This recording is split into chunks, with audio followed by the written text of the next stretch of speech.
Ei, Pep! Hola, Pep. Com és que som avui a fora? Avui som a fora perquè farem una reacció espectacular i perillosa. Caram, i amb què la farem? La farem amb alumini. Ah, caram, l'alumini. Precisament una d'aquestes terres que Lavoisier pensava que era un element. I no va ser més tard que Berzelius i Davis varen intentar separar-lo per mètodes electroquímics, però no varen poder. Fins al 27 no es va poder separar, no es va poder aïllar una petita quantitat d'alumini. Ara, avui en dia, l'alumini sí que es fa per mètodes electroquímics, perquè fa falta molta temperatura per fondre el mineral del qual se'n treu l'alumini. Però fixa't que estem en un lloc on a la fusteria és precisament d'alumini. Per tant, ara se'n fabrica molt. S'ha aconseguit disminuir la temperatura de fusió de l'alumini gràcies a un fondent. Però, ja que parlem de fondent, que poder farà servir temperatures elevades avui? I tant! En aquesta reacció el que farem és mesclar alumini amb òxid de ferro i donant-li una mica de temperatura, una mica de foc, generarem una reacció que desprèn gran quantitat de calor i de llum i desprèn ferro fos. Precisament aquesta reacció la feien servir per soldar vies de tren antigament. Que bé! I ho farem a damunt d'aquest bidó? Ho farem damunt d'aquest bidó i si tenim sort, el foradarem. Ostres, mira que aquest bidó és fort, eh? Déu-n'hi-do. Som-hi? Som-hi! Doncs em posaré les ulleres. Vinga. Aquesta reacció comentem als nostres amics que no provin de fer-la a casa, perquè és una reacció molt perillosa, desprèn molta quantitat de calor.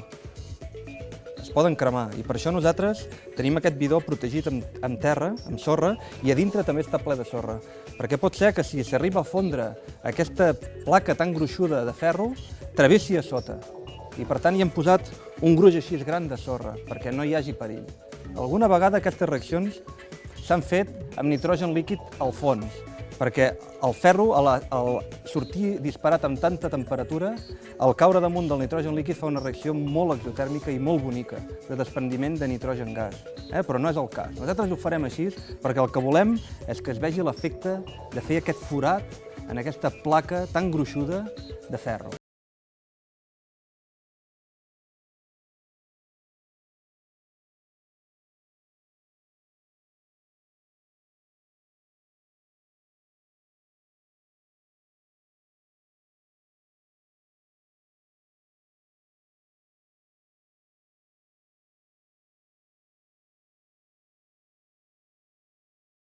Posar la metxa. Anem a posar la metxa. Altres vegades, Pep, posàvem una metxa de magnesi. Aquest cop ho farem més senzill. Hi posarem una bengala. Una bengala. Molt bé.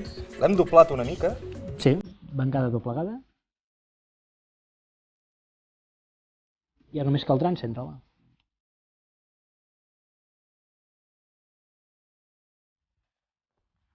Uau! Uau! Uau! Espectacular! Thermite reaction. Que bestial que ha estat això. Mira com està de fos. Quina temperatura, Mare meva. ferro fos. Impressionant, impressionant. I el bidó foradat. El bidó tal com està hem dit. foradat. Ben foradat. Boníssim aquest experiment. Pep, Molt bé, Pep. amics nostres, fins la propera vegada. Esperem que us hagi agradat aquesta Thermite Reaction. Fins la propera.